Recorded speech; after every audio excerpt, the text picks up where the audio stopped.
Every parent uses a baby container at some point. Car seats, bouncer seats, swings, and strollers are all considered containers. And they're convenient when you need to cook dinner, hop in the car, or even take a shower. While containers like these can provide an easy solution at times, there are also benefits to limiting baby container use if possible.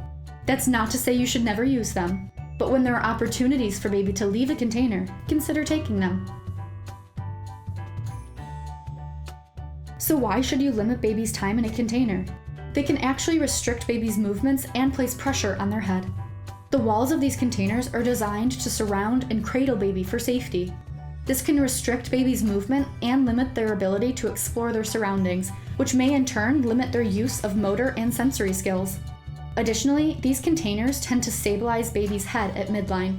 This is ideal for safety in the car, for example, but it does place increased pressure on the back of their head.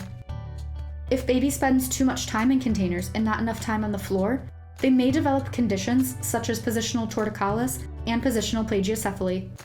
Positional plagiocephaly, also known as flathead, is when baby develops a flattening on the back or side of the skull.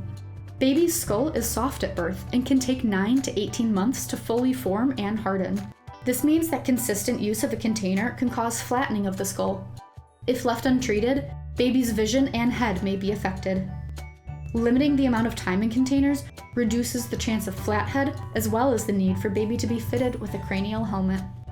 When containers that limit movements are overused, they can contribute to the development of positional torticollis. This occurs when the muscles in baby's neck become stiff or tight, causing baby's head to tilt to one side. Positional torticollis can affect baby's posture, causing them to favor one side of their body. Physical or occupational therapy may be needed to help address positional plagiocephaly or positional torticollis. Extended overuse of containers can also increase the risk for delays in sitting, crawling, walking, and even speaking. Containers limit baby's movement and ability to explore their environment and learn. Lying on their back all day limits their opportunities to build strength in their core muscles, which are needed for those gross motor skills like sitting, crawling, and walking. Sometimes containers are unavoidable. If you're using a stroller or container for long periods of time, try these tips.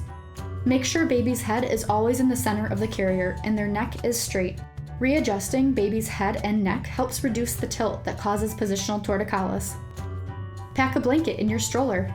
Once you get to your destination, be it a friend's house or the park, you can pull out a blanket or folding pad and give baby some time away from the container. Use a stroller mobile. Adding a mobile to the stroller gives baby something visual to gain their attention. They may even practice reaching up to swat at the dangling toys. Again, this is not to say containers aren't necessary or helpful. Just, if possible, try to reduce the amount of unnecessary time they spend in containers. Here are some tips to help reduce time in containers. Do tummy time each day.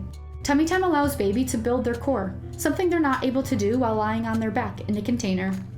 It also reduces the risk of positional plagiocephaly and positional torticollis, as baby's head movement is not restricted. As they develop head control, baby will vary the position they rest in and adjust where pressure is applied to the skull. Carry baby often and in different positions. When at home, carry baby around with you from room to room. Are you doing some chores? Carry baby while you vacuum. Then switch how you hold them once you're done and move on to the next room. Try to limit baby's time in containers to only when necessary. Are you folding laundry? Maybe you're sending an email. Sit on the floor and place baby next to you on the ground. You can place them on their tummy, their side, or their back. You're there to supervise baby, and they don't have to spend time in any containers. For those days where you're out and about, try baby wearing instead of using a stroller. A car seat is necessary if you're driving anywhere, but now instead of clicking the car seat into the stroller, leave it where it is. Grab your baby wearing device and wrap baby up. Baby wearing in different positions can help prevent baby from developing a flat spot on their head because they are positioned vertically and pressure is not being applied to their head for extended periods of time. Baby also has the opportunity to turn their head while in this vertical position to help develop both sides of their neck muscles, reducing the risk of positional torticollis. Baby slings, wraps, and carriers allow baby to be carried on your back, chest, or on your hip. Baby can face inward or outward depending on their age and abilities. Be sure to consider baby's safety and abilities before deciding to use any type of baby carrier. Talk to your healthcare provider if you have any questions about baby wearing.